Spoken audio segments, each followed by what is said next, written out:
Good afternoon, everybody, and welcome to Mindset Monday. My name is Sally Garozzo, and this is the place to be to get inspiration and motivation on how to have more inner peace and fulfillment in your life.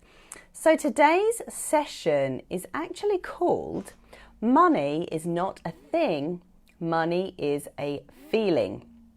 So this session is for you if you can't seem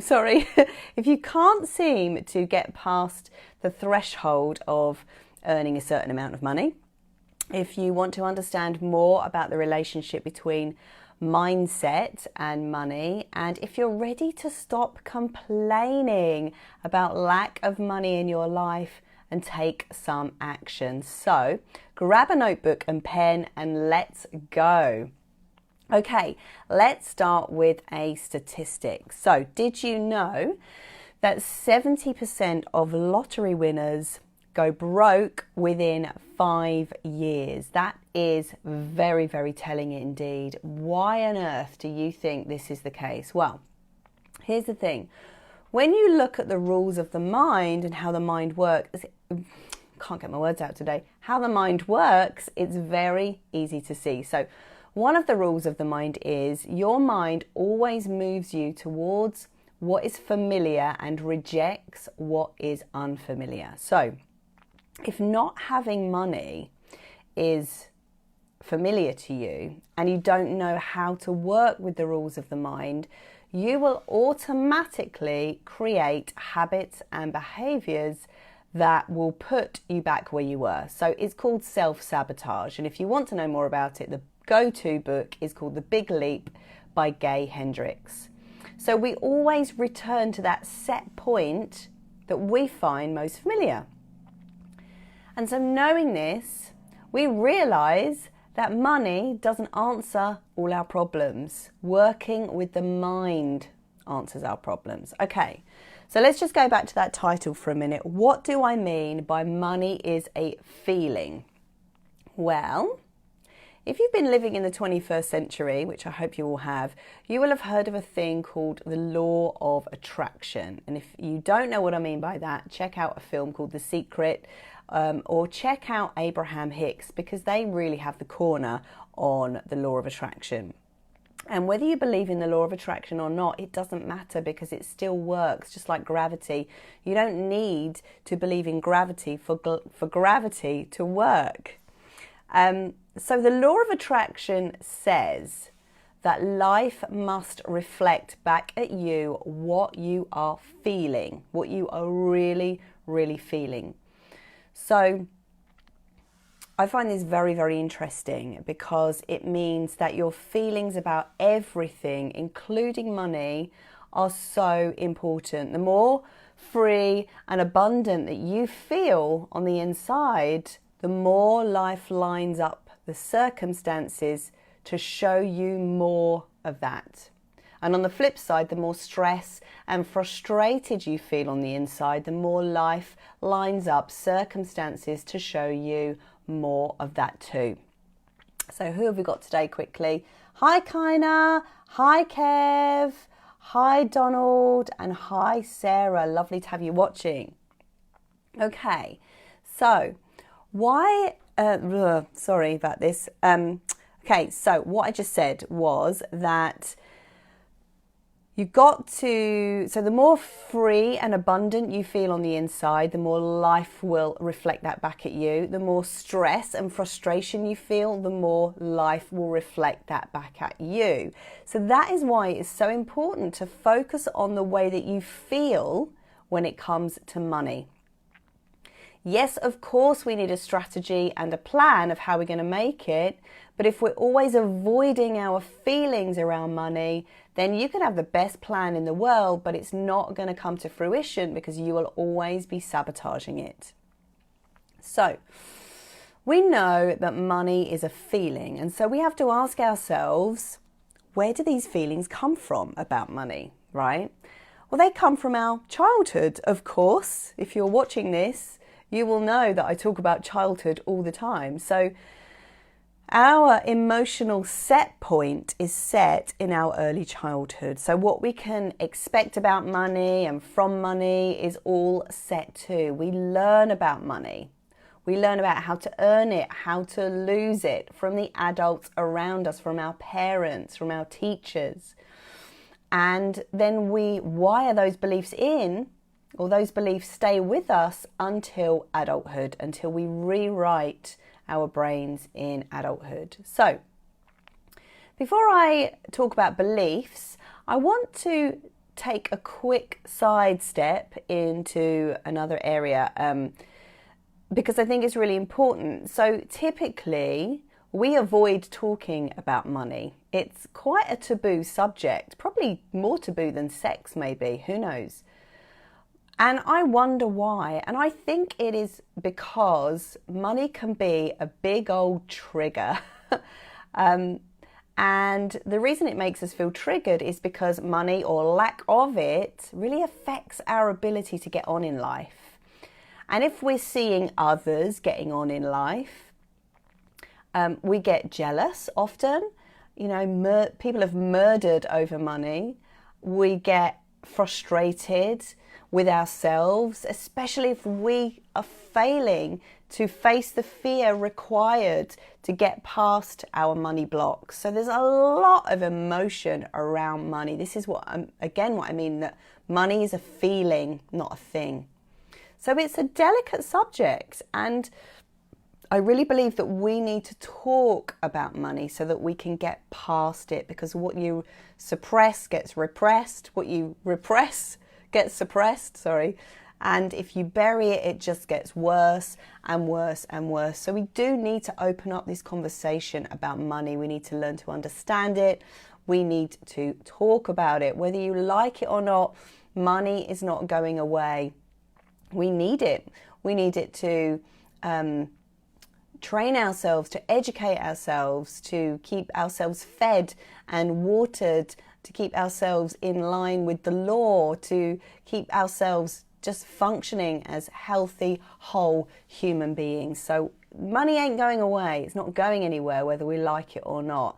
Yes, it would be nice in a utopian society not to have to deal with money, but we are not there yet, so we might as well learn how to work with it. So, hi TJ. So, firstly, I want to ask you, what blocks do you have? What blocks do you think you have around money? What problems are being presented to you around money? And so really have a think about that. It's like dive deep into that. Try not to stay superficial with it. So really go in and ask yourself, what issues do I have around money? And then look at some of the actual words and phrases, some of the actual statements, the limiting belief type statements that you have in your mind that are really holding you back. And so I'm going to reiterate some of the statements that my clients have, some statements that I've heard from other clients around money, some beliefs. So you might have a belief that says, you know what, I just can't ask for money. I can't ask for a pay rise. I can't, I feel really icky when I'm sending an invoice out to somebody. I just hate it. I can't do it. Ugh, it makes me feel really not right on the inside. Where does that come from? You might have a belief that says, I can't seem to get past earning a certain amount of money. Maybe you're at that threshold. Maybe you've been earning that 20 grand for 20 years. And however hard you try, you just cannot get past earning a certain amount of money. Maybe you have a belief that says, I fear spending money. If I spend it, I'm not going to get it back. But actually what you need to do is take a leap of faith, spend that money, invest that money on something that you are going to get back in the long run. So you've got to speculate to accumulate. You can't accumulate without speculating. Do excuse me, I've had a bit of a cold this week. Maybe you've got a belief that says, I can't outsource. Again, this comes back to spending money. Maybe you really need a cleaner, but you just can't get your head around spending the money and you'd rather do it yourself. whereas having some extra help would free up some more time. Maybe you have a belief that says earning money is downright hard. Maybe your parents used to use language like, oh my God, this job is killing me. Maybe you have a belief that says, if I have money, people will take advantage of me. Maybe one of your parents was taken advantage of for having lots of money. Maybe your parents argued about money. Maybe you have a belief that says, the more money you have, the more complicated your life will be, and you are just not prepared to, or you just don't want to, maybe you're scared of overwhelm. TJ, you've said, I definitely feel guilty for spending. Yeah, I hear you. There's a lot of guilt around money as well. Maybe you have a belief that says, I can give, but I just cannot receive. And I think a lot of women, well, not just women, men as well, have this feeling that it's wrong to receive, is better to give, and they're running themselves ragged because they're constantly giving, and they're not open to receiving abundance and joy and the gifts of life into their system. And here's the big one. Money is the root of all evil. How much of that is infested into our minds? Now, I want to look at that a little bit, because money is not the root of all evil, but money in the wrong hands is the root of all evil.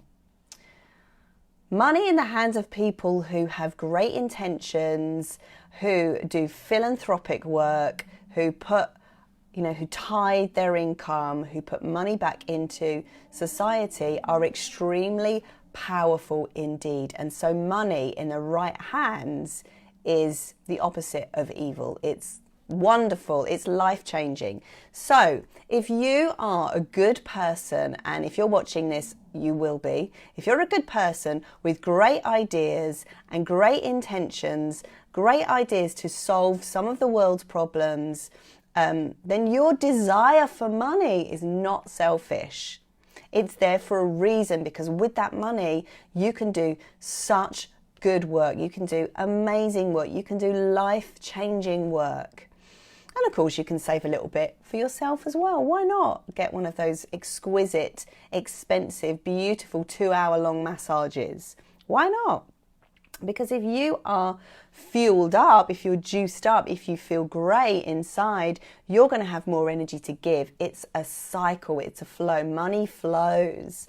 And so we need to have a wider bandwidth so that we can contain the flow of energy, money. The greater our bandwidth, the more we can contain.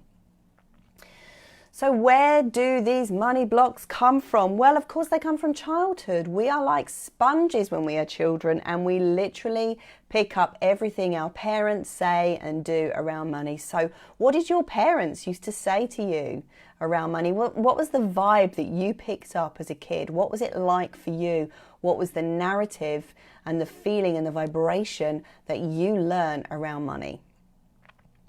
So I'm going to tell you my story first, a little bit of my story, my money story, and then I'm going to give you 4 top tips to get you started on your journey to freeing yourself up, to unblocking your money blocks. So my parents had their own business my whole life, and that business was called Garozzo Motorcycles Limited. And it was a motorbike shop. We sold motorcycles, we sold motorcycle clothing, we did repairs and anything to do with motorbikes.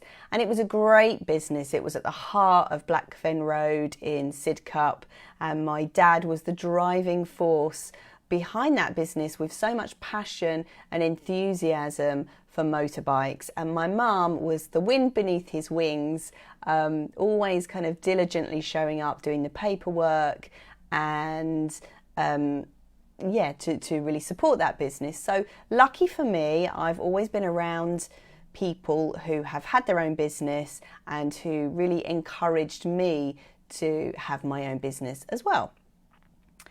So back before I became a singing teacher and a hypnotherapist, I used to be a beauty therapist. That was like well, it wasn't my first job, but it was, my first job was a administrator. It was my second job. So when I was a beauty therapist, I remember coming home from work. I used to work in a spa called Roe Hill Grange in Dartford in Kent, and it was great. I loved it. I think I worked there for about a year. I learnt a lot, but I used to get home from work feeling very, very burnt out. My hands would ache, my back would ache, and I felt like I was just working so hard to line someone else's pockets. And my dad said to me, well, why don't you work for yourself? Give it a go. And so they let me sort of set up a beauty room in their house, which was at the time my house as well. And, there was born my self-employment work. And that was many years ago. That was probably like 25, 30 years ago. No, not 30, 25. However, it didn't go that well, to be honest. And I really struggled getting enough clients to make it work. And I was becoming more and more unfulfilled with beauty work anyway, because it was that whole thing of trading time for money. So I didn't feel it was me. I felt like I had a more creative calling. And so I decided to become a singer and a singing teacher. And, cut a long story short, been doing that for many years now. And I got up to a point where my income was about $17,000 a year. But for many years, I couldn't really get beyond that level. No matter how many clients I seemed to see with teaching singing, I just couldn't seem to bust through that amount. And it became very, very frustrating. And so I had to sort of look at the blocks and look where it came from, really, and look at the language that my parents used around work and around money. So, of course, when I decided to become a hypnotherapist, we had to dig deep and we had to look at all the blocks in our lives so that we could free ourselves from them and help other people. So one of the things that was sort of repetitively said in my environment was, you just can't get the staff. There was a lot of frustration around staffing. What is it with me and my words today? We just can't get the staff.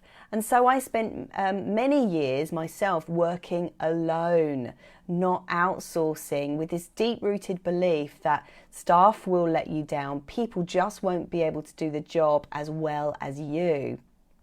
And, it's exhausting, really, when you're trying to do everything yourself.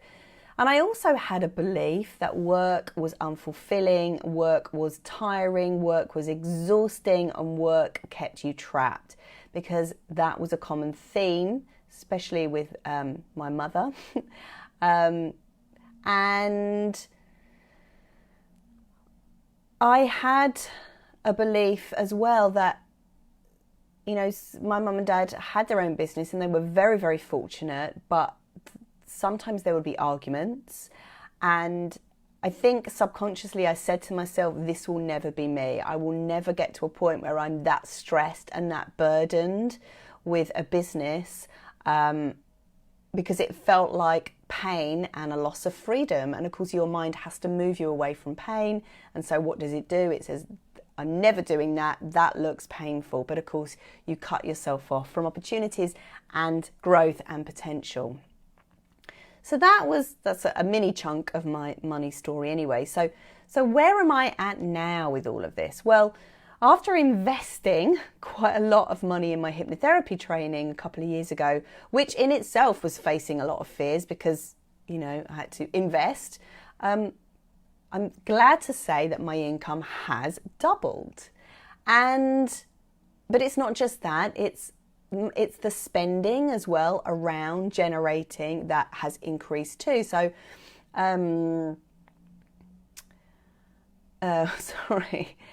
So it's really about, understanding the energy flows. If you want to generate it, you have to spend it as well. So kind of that is why it does work best when you invest. And I do have another video called Why It Works Best When You Invest, if you want to check that out.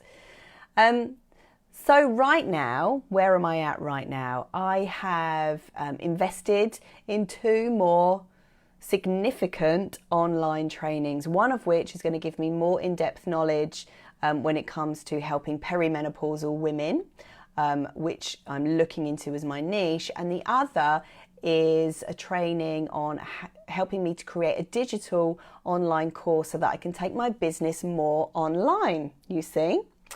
So both of these things are actually quite triggering for me because they're requiring me to face those fears, especially fear of change. I'm very comfortable doing my Mindset Mondays every week and doing my little one-to-ones and doing my singing lessons and my therapy clients.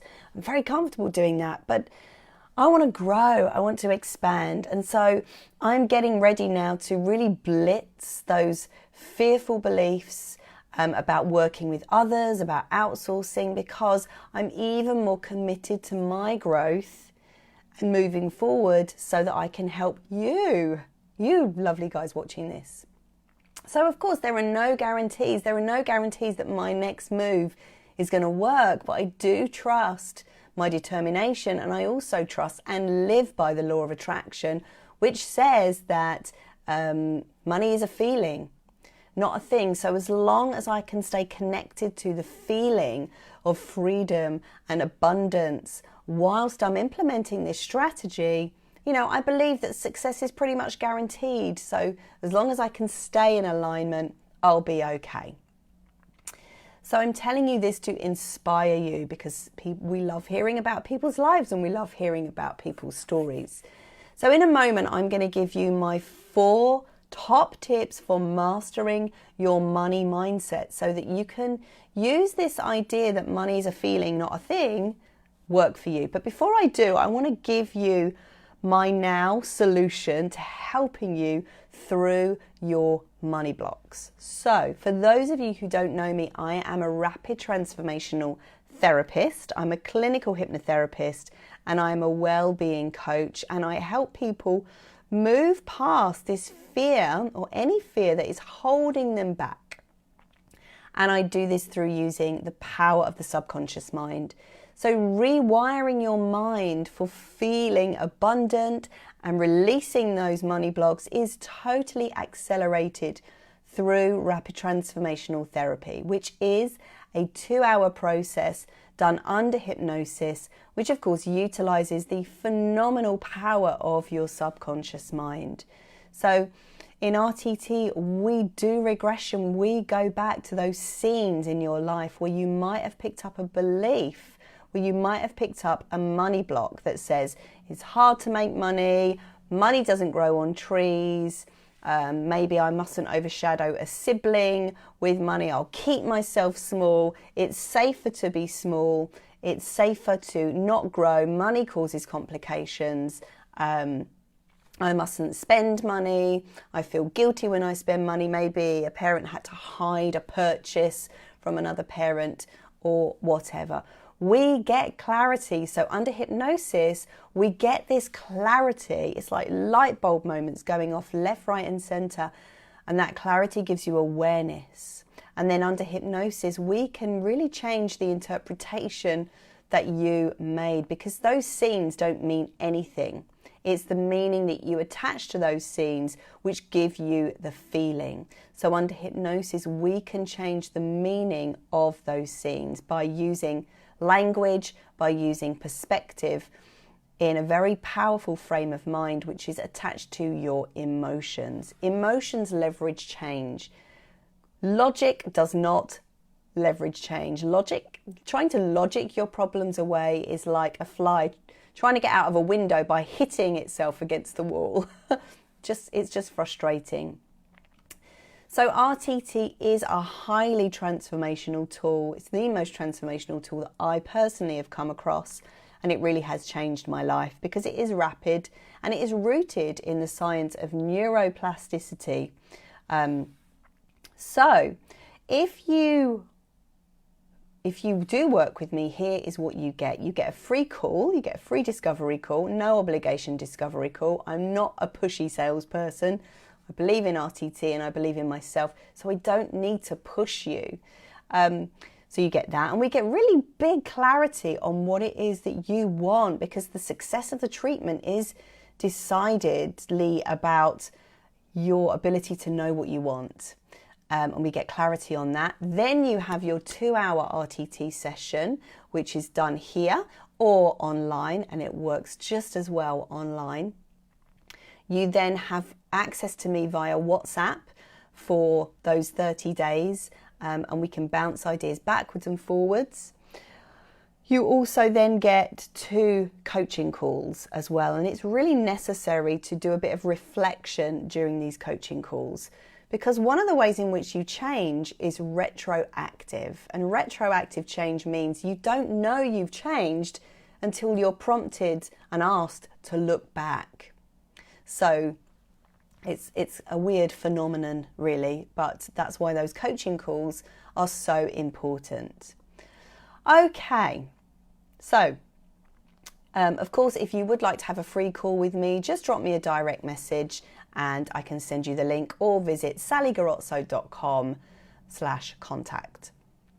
Okay, so the moment you've all been waiting for, my 4 top tips. So if money is a feeling, we have to create a feeling within us that having money would give us, right? So namely gratitude, freedom, security, trust, knowing that everything is going to work out okay. How do we do that? We act as if. So if money is something you want to see more of in your life, you might want to try these. Number 1, use language to get in alignment with money. So most of us have a bit of a love-hate relationship with money, but I want you to get laser beam focused and really get into alignment with the truth about the possibilities and opportunities that are really coming your way. So find reasons to love money.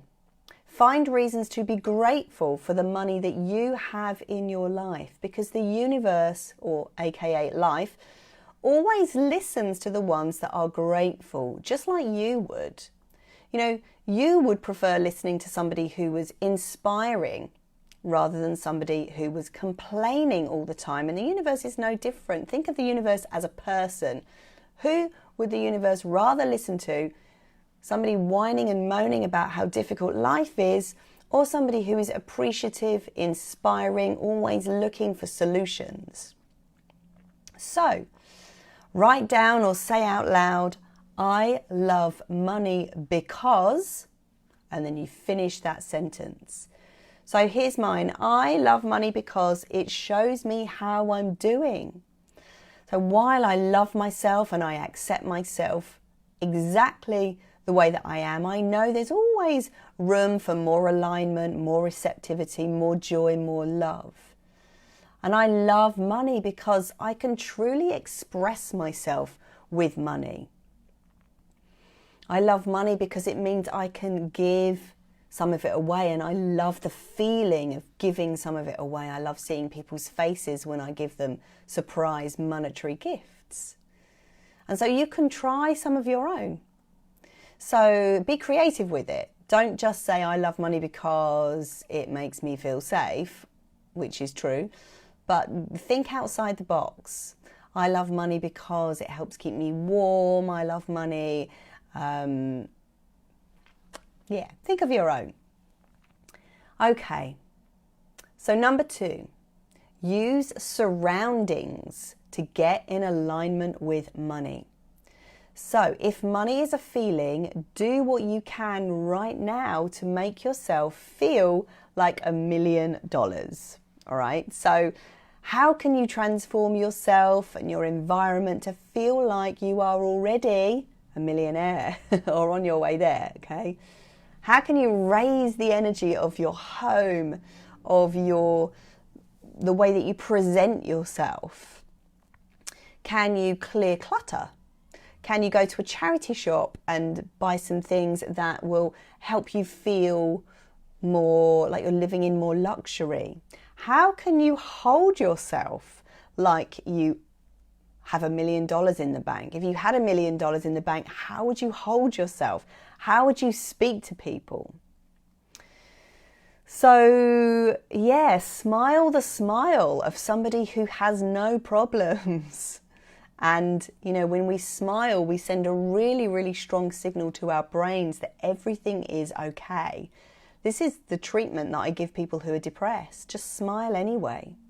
And it might feel difficult at first, but eventually, it helps. So, yeah, you don't have to spend fortunes on this project, because that is a bit of an irony there. But remember, there is a difference between an expense and an investment. So if you are spending money to invest in your vibration, then that's okay. So, and remember this as well. If you don't need the thing to manifest, so if you don't need money to manifest, money will manifest quicker. It's a massive dichotomy. So you've got to relax more, feel more like it is already coming to you, and it will come to you faster. So if you don't need the thing, it will manifest quicker. But getting into that sort of gap where that exists can be quite tricky, but it is possible. You just have to work at it. You have to practice it. So, yeah, so treat your environment to a lick of paint, to, recover a lampshade, I don't know, paint something, reupholster your sofa, paint some picture frames, get crafty, create something nice for your environment. Environment is everything. If we can create a luxurious environment, it really helps us to feel like we're already millionaires. Okay, so number 3, I love this one. This is my favorite one. Be in the company of others who are doing what you want to do and get in alignment. Sorry, let me read that again. Be in the company of others who are doing what you want to do to get in alignment with money. Okay, so the old saying goes, you become the company you keep, and you do. So surround yourself with people who make more money than you, even if it's a trigger for you, even if you don't like that fact. Do it anyway. People who make money are on their A game, which means that you will have to be on your A game too to be around them. And this inadvertently brings you up too. So people who make money won't waste time being around people who are not learning from them, because their time is too precious. So invest in friendships with people that you see doing better than you and learn from them. Be a willing student. Ask for help. Ask them questions. People love talking about themselves, so ask them questions. Be on your A game too. So also, this is a good pointer. Notice if any of your friends trigger jealousy in you. And if they do, that might be a sign that you need to be around them. You need to learn from them. So drop your ego and tell them, ask to go out for dinner with them and tell them that you admire them, that you love what they're doing and you're enthusiastic about what they're doing. They'll love you for it. And if you don't have friends who earn more money than you, or do what you want to be doing, then invest in a coach, or invest money in spending time with people like a coach who are doing what you want to be doing. And I did that a couple of years ago. I invested in a coach, cost me about £3,000, and I worked with her for about 3 months, and boy did I get triggered. I got triggered left, right and centre. My green-eyed monster came up all over the place, but I dealt with it. And I really took the time to understand that, a trigger is actually just a calling in disguise. And now, because I've done that inner work and I recognize jealousy for what it is, as that calling, I do now find it much more comfortable to be around others who make significantly more money than me, because I know that I too have a lot to give them because of my passion and my enthusiasm. So firstly, it's about realizing that even if you think you've nothing to offer a person who perhaps has more money than you or is in a higher position, than you, realizing that it doesn't matter. As long as you bring some passion, enthusiasm, and some questions and some willingness to learn from them, that's enough. But the truth is, there's always something that you can offer them. So listen out. Maybe they've got a problem that needs solving, and maybe you can solve that problem for them. It's always about understanding how you can serve somebody, anybody, especially a person who is in that position that you want to be in. Okay, so number 4, create something and sell it. This is the way to make money. Package up everything that you know and sell it. All right, so this is how, education, or I like this expression, learning is the new black. We all, we're in the education age. We want to learn. We just want more and more and more knowledge. Knowledge is power, but knowledge in action is even more powerful. So package up what you know and take action and work out how you can sell it online. So big shout out to my friend, Kirsty Kiani-Fard, who helps people to sell with soul. And she's got a podcast, so go check her out. But there are many other sales coaches out there to teach you how to sell and teach you the art of selling. And you have to find a person or a coach that you most resonate with. So most people don't sell because they're afraid of it. They think that selling is pushy, invasive. It's not for me. I'm not very good at selling, but it's not true. In this day and age, cold calling doesn't work. We know that. And so selling is about creating something different. Selling is about creating relationships, creating tribes, creating communities, and creating relationships with other people who gravitate towards your personal story. So that's why storytelling is so important. It's the best sales tactic there is. So selling is really about selling yourself, and it means learning to become more visible. And this is why people shy away from it, because they're frightened of being visible. But that's okay. You can overcome those fears. And so, learning to be visible, learning public speaking so that you can put your story into words in order to inspire others is one of the best things that you can do for making more money. And once you've inspired people and you've got your community around you, you can then sell to them so naturally and organically. You will literally be turning people away, I guarantee. So for me, setting up and running Inspiring Talks Brighton for 2 years, it really put me on the map. But it wasn't easy. It was difficult. It was a real push for me. It pushed me to my limit, but it was worth it because now I've got a wonderful community of people that I know. I've got people who I can reach out to. It helped me tell my story. It helped me get visible. And, it was a great project to really do. So, hi, Denise. Who else have we got? Oscarini, hi. So in conclusion then, my 4 tips. Number 1, reconfirm why you love money, why you are grateful for money, why you love money. Get deep into that narrative and write it down, speak it into a dictaphone, remind yourself every day why you like it, and get into that feeling of why you like it as well, because feeling is more powerful than thinking. Number 2, create an environment inside and outside that allows you to feel better.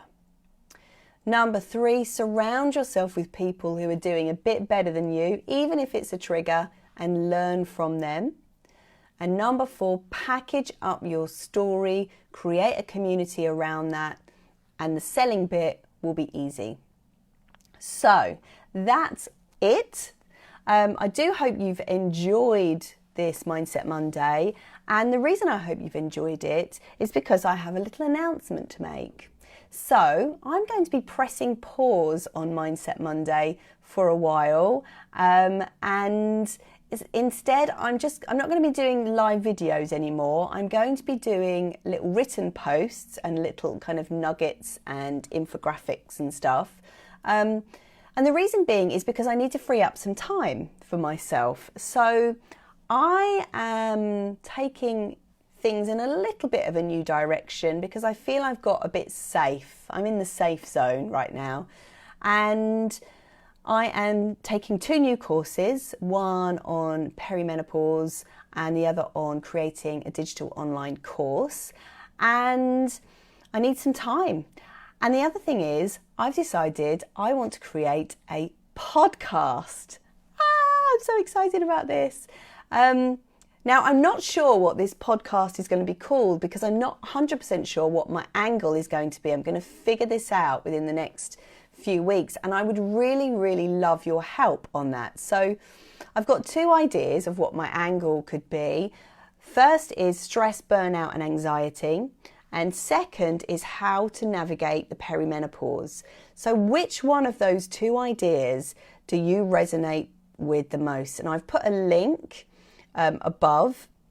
So if you could just, and that's to a survey, and it's a quick 1-question survey. It's like a poll to ask you, what do you most resonate with? What would answer your questions more? A podcast on stress, burnout and anxiety, or how to navigate the perimenopause? So which one of those would you be drawn to? And of course, under the heading of both of these, we're going to be covering all topics. We're going to be covering relationships, weight management, mindset, money, sex, mental health, relationships. Did I say relationships already? All of that stuff. And I would love to have guests as well. So, creating these talks takes me quite a long time every Monday. And that's another reason I want to pool the knowledge and the wisdom that I have from the people around me. And it's much more fun to have a conversation. So, please take my survey. I will be forever grateful. And so that's it. That's all. So I will still be around on social media. Obviously, we can't get away from it nowadays, particularly Instagram and Facebook stories, which is where I do my kind of candid, fly on the wall type, instantaneous type stuff. So for now, Mindset Monday in this format is finished, gone. I'm letting go of it. So obviously I'm a bit sad about that, but hopefully I will be back with something bigger and better to help you with. Okay, folks, bye.